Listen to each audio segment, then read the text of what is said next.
नमस्कार साथियों, आज है 5 अगस्त और इस सेशन में द हिंदू एडिटोरियल का वोकेबलरी कवर करते हैं। यानी कि जो द हिंदू में जो भी एडिटोरियल आते हैं और उसमें इम्पोर्टेंट वोकेब्स होते हैं वो कवर कराते हैं विथ पिक्चर एंड एनिमेशन। यानी कि इसमें पिक्चर के थ्रू आपको एक एक वर्ड को अच्छी तरह से एक्सप्लेन किया जाएगा एनिमेशन के साथ। तो चलिए वीडियो स्टार्ट करते हैं। उससे पहले लाइक कर दीजिए और अभी तक आप हमें सब्सक्राइब नहीं किए हैं तो चैनल सब्सक्राइब कर लीजिए और अगर ये वीडियो फेसबुक पर देख रहे हैं तो फॉलो भी कर लीजिएगा। तो देखते हैं आज का इम्पोर्टेंट वर्ड। फर्स्ट वर्ड की बात करें तो फर्स्ट वर्ड क्या है? इंडोर्स। इंडोर्स यहाँ पे एक वर्ब है। इंडोर्स क्या है? यहाँ पे एक वर्ब है जिसका मीनिंग होता है टू से publicly that you support a person statement और कोर्स ऑफ एक्शन। यानी कि पब्लिकली बोलना कि आप किसी एक पर्सन का क्या कर रहे हैं? सपोर्ट कर रहे हैं, यानी कि उसका समर्थन कर रहे हैं, आप उसके साथ खड़े हैं। तो इंडोर्स का हिंदी मीनिंग क्या हो जाएगा? समर्थन करना। क्या करना? किसी पर्सन का सपोर्ट करना, उसके साथ खड़ा होना, उसका समर्थन करना। सिनोनिम्स की बात करें तो सपोर्ट, बैक, अप्रूव, सैंक्शन या फिर एफर्म, ये सब क्या हो जाएंगे? इसके सिनोनिम्स हो जाएंगे। तो वर्ड यहाँ पे क्या हो गया? अगर वर्ड की बात करें तो ये इंडोर्स एक वर्ब हो गया, ठीक है, जिसका मीनिंग क्या होता है? समर्थन करना। क्या होता है? समर्थन करना। और सिनोनिम्स की बात करें तो इसका support, back, approve, sanction, affirm. तो एक बार फिर से बोलिए, इसका सिनोनिम्स क्या हो जाएगा? सपोर्ट, बैक, अप्रूव, सैंक्शन या एफर्म। तो ये सब क्या हो गया? इसके सिनोनिम्स हो गए। तो आई होप ये वर्ड क्लियर हो गया होगा। तो इसका नोट्स भी बना लीजिएगा शॉर्ट, मतलब अपने तरीके से लिख के, ताकि रिवीजन करने में कोई दिक्कत नहीं हो। अदरवाइज आप वीडियो को फिर से देख लीजिएगा 2x पे, तो उससे भी अच्छी तरह से रिवीजन हो जाएगा।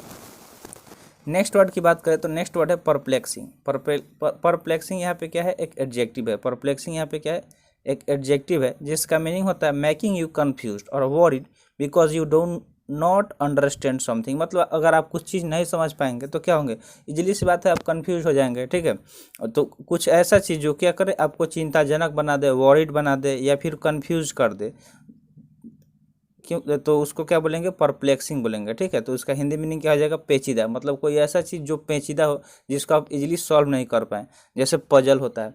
तो परप्लेक्सिंग को पजल से याद रख सकते हैं कि जो पजल गेम होता है वो काफ़ी परप्लेक्सिंग होता है, यानी कि वो हम लोग को समझ में नहीं आता है जल्दी कि कैसे उसको सॉल्व करें और कन्फ्यूज हो जाते हैं। तो अगर इसका सिनोनिम्स की बात करें तो सिनोनिम्स पजलिंग हो सकता है, कन्फ्यूजिंग हो सकता है, बैफलिंग हो सकता है, फिर कॉम्प्लिकेटेड हो जाएगा। तो वर्ड क्या है यहाँ पे? परप्लेक्सिंग, ठीक है, जिसका मतलब होता है पेचीदा। और सिनोनिम्स की बात करें तो सिनोनिम्स इसका क्या हो गया? तो पजलिंग हो गया, कन्फ्यूजिंग हो गया, बैफलिंग हो गया, और या फिर कॉम्प्लिकेटेड हो गया। मतलब कोई ऐसा चीज़ जो कॉम्प्लिकेटेड हो तो इजीली आप उसको देख के ही क्या हो जाएंगे? कंफ्यूज हो जाएंगे। जैसे आप यहाँ पे पिक्चर में दिखाया गया है कि ये लड़की क्या है? कंफ्यूज्ड है। तो इस तरह आप वर्ड को याद रख सकते हैं। तो वर्ड एक बार इसको फिर से रिपीट कीजिए कि परप्लेक्सिंग। परप्लेक्सिंग मतलब यहाँ पे क्या हो गया? एडजेक्टिव हो गया जिसका हिंदी मीनिंग पेचीदा होता है। सिनोनिम्स की बात करें तो पजलिंग, कन्फ्यूजिंग, बैफलिंग, कॉम्प्लिकेटेड। देखिए, हम कोशिश करेंगे कि आप यहीं पे सारे वर्ड को याद कर ले, क्योंकि ये वर्ड बहुत कम ही होता है और इजी तरीके में हम आपको बताने का कोशिश भी करते हैं। तो आप यहीं पे कोशिश करिए कि याद हो जाए। अदरवाइज आप एक बार शाम में इस वीडियो को 2x पे करके देख सकते हैं। नेक्स्ट वर्ड की बात करें तो नेक्स्ट वर्ड क्या है? प्रीमाइज्ड। प्रीमाइज यहाँ पे एक एडजेक्टिव है जिसका मीनिंग होता है based on a particular idea और belief that is considered to be true. मतलब कोई चीज़ जो क्या हो? बेस्ड हो, आधारित हो किसी एक खास आइडिया, यानी कि विचार, विश्वास पे, और जिसको लोग क्या मान रहे हो? ट्रू मान रहे हो, ठीक है। तो प्रीमाइज की बात करें तो ये एक एडजेक्टिव हो गया जिसका हिंदी मीनिंग क्या होता है? आधार। मतलब कोई चीज़ जो बेसिक हो तो लोग उसको सच मानते हैं, ठीक है। सिनोनिम्स की बात करें तो एज्यूम्ड, पोस्टुलेटेड, पोजिटेड, प्रेडिक्टेड, ये सब क्या हो जाएंगे? इसके सिनोनिम्स हो जाएंगे, ठीक है। तो वर्ड यहाँ पे क्या हो गया? प्रीमाइज्ड। प्रीमाइज्ड एक एडजेक्टिव है। आप सोच रहे होंगे कि ये हर मतलब वर्ड का पार्ट्स ऑफ स्पीच क्यों बता रहे हैं, तो इससे ये डायरेक्टली क्वेश्चन भी बनते हैं एग्जाम में कि आपको पार्ट्स ऑफ स्पीच चूज करना होता है। मल्टीपल टाइप क्वेश्चन वाला में बताना होता है कि ये कौन सा पार्ट्स ऑफ स्पीच है। इसलिए हम पहले ही आपको हर वर्ड के साथ उसका पार्ट्स ऑफ स्पीच कवर कराते हैं, और जो भी ट्रिक भी बनता है तो साथ साथ बताते भी चलते हैं कि इसका कैसे आइडेंटिफाई करना है। तो वर्ड प्रीमाइज हो गया जिसका हिंदी मीनिंग आधार होता है। और सिनोनिम्स की बात करें तो एज्यूम्ड, पोस्टुलेटेड, पोजिटेड या प्रेडिक्टेड हो जाएगा, ठीक है। तो आई होप ये वर्ड क्लियर हो गया होगा। बढ़ते हैं नेक्स्ट वर्ड की तरफ। नेक्स्ट वर्ड है बेगेट। बेगेट की बात करें तो एक वर्ब है। बेगेट क्या है? एक वर्ब है जिसका मीनिंग होता है टू मेक समथिंग हैपन, यानी किसी चीज़ को करवाना, ठीक है, किसी चीज़ को क्या करते हैं, करवा देना। तो बेगेट मतलब होता है कारण है, जब तक आप उसका कारण नहीं बनेंगे कोई चीज़ होगा नहीं होगा, ठीक है। तो आप उसका कारण बन गए किसी चीज़ का, उसको करवा देना। तो बेगेट मतलब क्या हो गया, कारण होना। सिनोनिम्स की बात करें तो इंजेंडर, जनरेट, प्रोड्यूस या कॉज, ये सब क्या हो जाएंगे, इसके सिनोनिम्स हो जाएंगे। यहाँ पे दिया भी गया है बेगेट, इसका मीनिंग दिया गया है to cause produce as an effect. तो वर्ड यहाँ पे क्या हो गया, बेगेट हो गया, ठीक है। और बेगेट यहाँ पे क्या है, एक वर्ब है जिसका मीनिंग होता है कारण होना। और सिनोनिम्स की बात करें तो इंजेंडर, जनरेट, प्रोड्यूस या कॉज हो जाएंगे, ये सब क्या हो जाएंगे, इसके सिनोनिम्स हो जाएंगे। अब देखते हैं नेक्स्ट वर्ड। नेक्स्ट वर्ड क्या है, स्वे।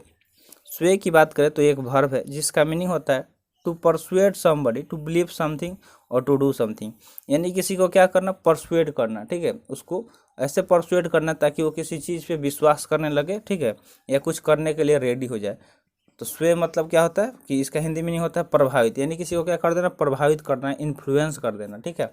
जब आप किसी को मोटिवेट करते हैं या कुछ अच्छा चीज़ किसी चीज़ से रिलेटेड बताते हैं, वो क्या हो जाते हैं, और वो ऑटोमेटिक स्वे हो जाते हैं, ठीक है, और वो करने के लिए तैयार हो जाते हैं। तो सिनोनिम्स की बात करें तो इसका सिनोनिम्स इन्फ्लुएंस, गवर्न, डोमिनेट, राइन या फिर बेस, ये सब क्या हो जाएंगे, इसके सिनोनिम्स हो जाएंगे। तो देखिए, अगर आप कुछ कर लेते हैं, ठीक है, लाइफ में कुछ अच्छा पोजीशन पे चले जाते हैं, तो उसके बाद आपका जो वे होगा वो लोग क्या करेंगे, खुद उस वे से लोग स्वे होंगे, यानी कि जिस वे से आप कोई काम करते हैं वे वो उसको लोग फॉलो करेंगे और उस वे से लोग स्वे होंगे, यानी कि प्रभावित होंगे। तो इस तरह वे से स्वे रिलेट करके याद भी रख सकते हैं, इजीली याद भी हो जाएगा, ठीक है। तो वर्ड को ज़्यादा से ज़्यादा कोशिश कीजिए रिलेट करना। अगर जब रिलेट करेंगे आप अपने डेली लाइफ से तो वो इजीली याद हो जाएगा, और जैसे ही मतलब आप वो वर्ड देखेंगे उसका मीनिंग आपके माइंड में आ जाएगा, ठीक है। तो स्वे की बात करें तो स्वे यहाँ पे क्या हो गया, एक वर्ब हो गया, स्वे एक वर्ब हो गया जिसका मीनिंग होता है प्रभावित।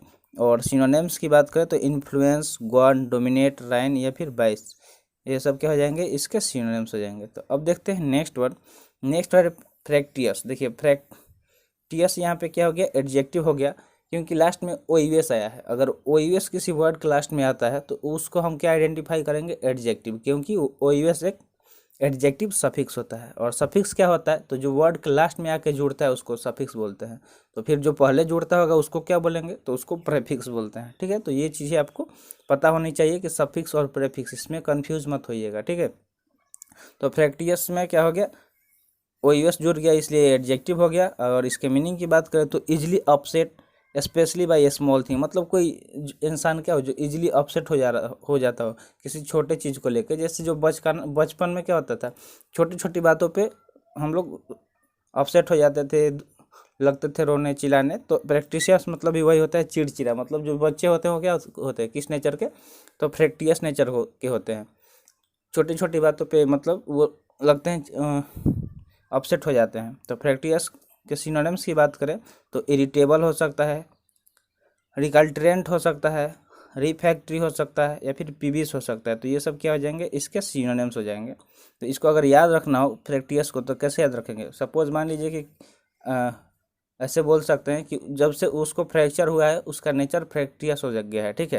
यानी कि उसके हाथ में अगर फ्रैक्चर आ गया है तब से उसका नेचर कैसा हो गया, फ्रैक्टियस हो गया है। हर बात पे वो क्या कर रहा है, अपसेट हो जा रहा है, चिड़चिड़ा टाइप का हो गया। तो इस तरह आप इसको याद रख सकते हैं फ्रैक्चर से रिलेट करके फ्रैक्टियस को, ठीक है।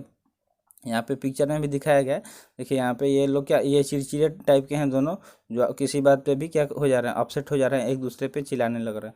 तो इस तरह पिक्चर के थ्रू भी वर्ड को इजीली आइडेंटिफाई कर सकते हैं, याद कर सकते हैं, आप इमेजिनेशन कर सकते हैं, ठीक है। तो हम कोशिश करते हैं विथ पिक्चर आपको बताएं। नेक्स्ट वर्ड की बात करें तो नेक्स्ट वर्ड क्या है, इंसर्जेंट।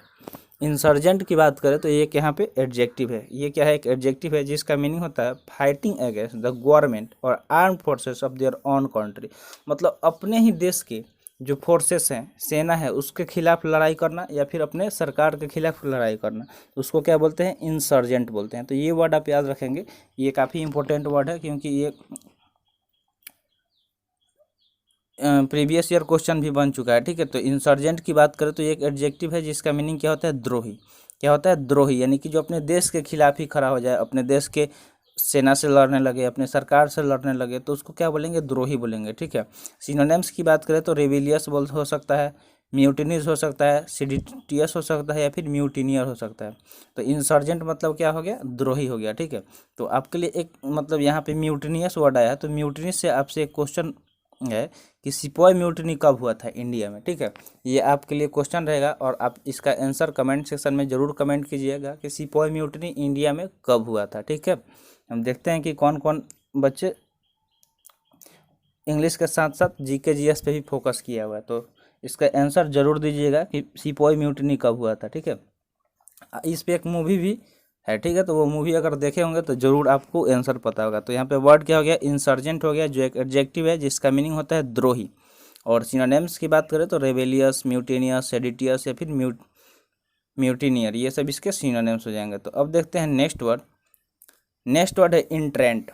इंट्रेंट की बात करें तो ये एक नाउन है जिसका मीनिंग होता है person who officially इंटर्स A competition और इंस्टीट्यूशन। मतलब कि एक ऐसा पर्सन जो ऑफिशियली तरीके से किसी कंपटीशन या इंस्टीट्यूशन में इंटर कर रहा हो, उसमें घुस रहा हो, ठीक है, उसमें प्रवेश ले रहा हो, तो उसको प्रतिभागी बोलते हैं। क्या बोलते हैं, प्रतिभागी। सिनोनिम्स की बात करें तो सिनोनिम्स क्या हो सकता है, तो कॉम्पिटिटर हो सकता है, कंटेस्टेंट हो सकता है, एप्लीकेंट हो सकता है, एस्पायरेंट हो सकता है। तो ये सब क्या हो जाएंगे, इसके सिनोनिम्स हो जाएंगे। तो वर्ड क्या है, इंट्रेंट। तो आप इसको ऐसे इंट्रेंस से भी रिलेट करके याद रख सकते हैं कि इंट्रेंस में बच्चे क्या बनते हैं, इंट्रेंट बनते हैं, यानी कि प्रतिभागी बनते हैं, यानी या फिर इंट्रेंस में इंट्रेंट पार्टिसिपेट करते हैं। इस तरह आप इसको याद रख सकते हैं with the help of trick. तो ट्रिक कैसा लगा कमेंट सेक्शन में जरूर बताइएगा। वर्ड यहाँ पे क्या हो गया, इंट्रेंट, जो इसका हिंदी मीनिंग होता है प्रतिभागी। और सिनोनिम्स की बात करें तो कंपेटिटर, कॉन्टेस्टेंट, एप्लीकेंट या एस्पायरेंट्स। यानी कि यहाँ पे हम लोग भी कुछ ना कुछ तैयारी कर रहे हैं, ठीक है, किसी न किसी चीज़ को लेकर किसी न किसी चीज़ का प्रिपरेशन कर रहे हैं। तो हम लोग क्या है, या तो एस्पायरेंट्स बोल सकते हैं, एप्लीकेंट बोल सकते हैं, कंटेस्टेंट बोल सकते हैं, या फिर कॉम्पिटिटर। यानी कि हम लोग एक दूसरे से क्या कर रहे हैं, कॉम्पिटिट कर रहे हैं अपने किसी चीज़ को पाने के लिए, ठीक है, जिस चीज़ का भी आप तैयारी कर रहे हैं, like SSC, banking, UPSC, NDA, CDS, मतलब एयरफोर्स, किसी भी चीज़ का आप तैयारी कर रहे हैं तो क्या कर रहे हैं, आप कॉम्पिटिट कर रहे हैं, ठीक है, एक दूसरे से। यानी कि आप क्या है, कंटेस्टेंट हैं या फिर एप्लीकेंट हैं।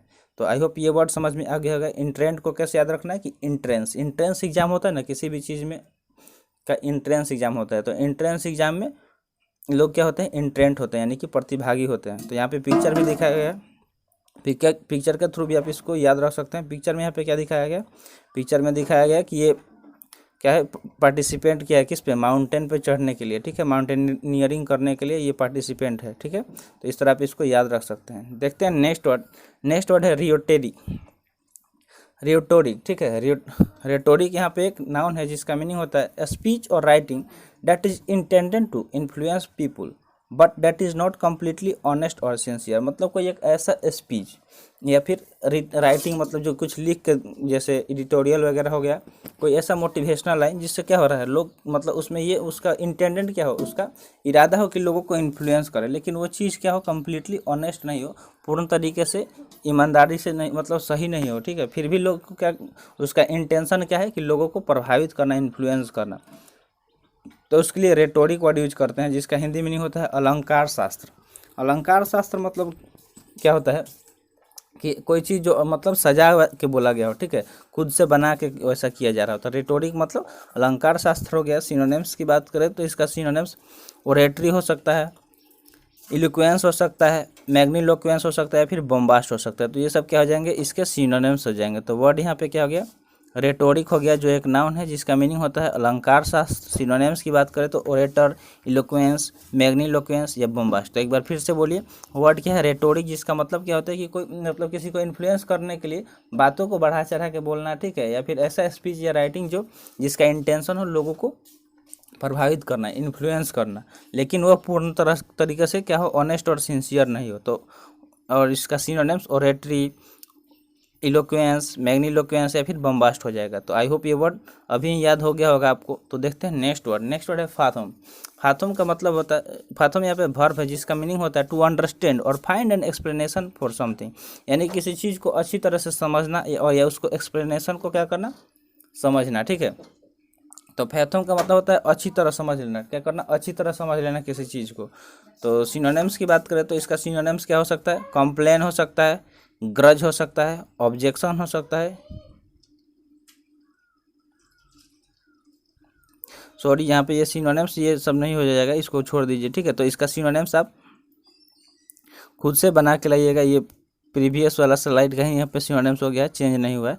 तो फैथम का अगर मीनिंग का बात करें तो क्या हो जाएगा कि अच्छी तरह समझ लेना है। तो आपके लिए ये होमवर्क रहेगा कि इसका आपको सिनोनिम्स क्या करना है, बताना है, ठीक है, कमेंट सेक्शन में। और इसको याद रखना होगा। तो याद कैसे रखेंगे कि फैथम का मतलब होता है मतलब फैथम मतलब हो जाएगा, जैसे फादर से रिलेट कर सकते हैं कि फादर के बातों को फैथम करना चाहिए, यानी कि अच्छी तरह समझ लेना चाहिए, ठीक है। तो इस तरह आप इसको याद रख सकते हैं। तो आई होप आज का सेशन समझ में आया होगा। और सेशन कैसा लगा कमेंट सेक्शन में ज़रूर बताइएगा। तो मिलते हैं फिर अगले वीडियो में। जय हिंद।